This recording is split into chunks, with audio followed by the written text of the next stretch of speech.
a very current and ongoing issue, can be found in the number of Aboriginal students, and there are even lower completion rates at universities across Australia. There are a great number of support programs and centres available at many universities, and some very encouraging government incentives. Despite this support, Aboriginal university student numbers remain low and dwindling.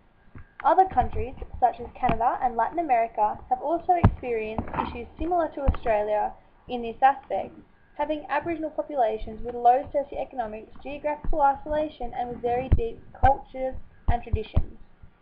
These other countries, unlike Australia, have found successful and empowering solutions to these pressing issues that we can learn from. Despite the wide and proactive range of educational support programs for Aboriginal students, they only make up 1.3% of all students who choose to go into higher studies such as university. Many universities have Aboriginal support programs that encourage and assist students from before the application stage throughout their studying period in many areas such as funding, study support, tutoring and resources. These support programs and many others that are available have encouraged an increase in course enrolments. However, despite the support provided, less than 50% of Aboriginal students complete their studies. Hall writes that despite all the resources and support provided for Aboriginal students, the gap in Aboriginal education will only be closed when the Aboriginal people find solutions themselves. Experts are calling for universities to tap into the potential of Aboriginal organisations to work with them and, as an end result, increase student numbers and maintain them. This issue is both pressing and sensitive, and there are many ways in which an issue like this could be addressed.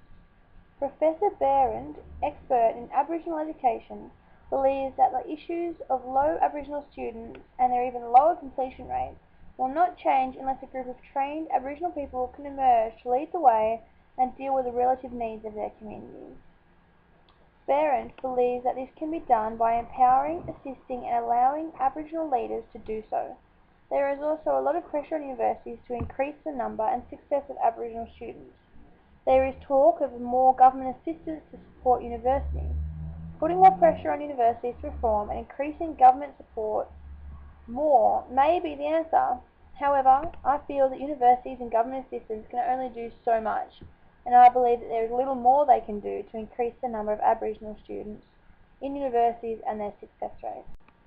I believe that this issue could be seen and addressed in a new light if we outsource our ideas. Take Canada's approach to their own nanny population. Like us, they have had tremendous issues in promoting and succeeding in Aboriginal educational strategies. However, they have found a solution that works.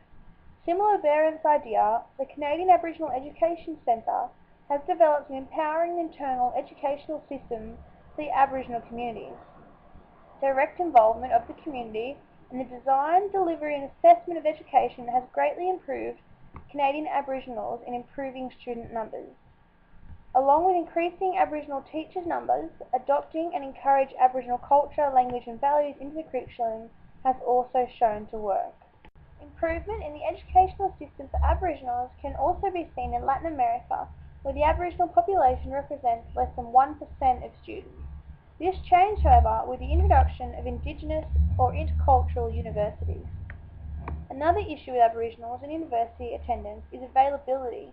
By increasing the availability and support in rural areas, this would allow for those who are interested to attend university rather than be restricted geographically. In conclusion, I believe that it's not Aboriginal communities that need to be altered to fit into a Western university, nor do I think the university should have to provide more support than they already do. I think that a way to address the issues we face in Aboriginal attendance and success rates can be overcome by adopting the achievements and strategies of other countries.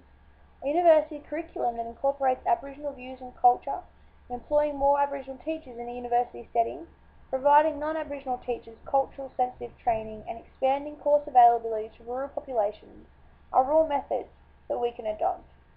All these methods are making a dramatic difference to the socio-economic situation of Aboriginal populations and communities in other countries and can do in Australia.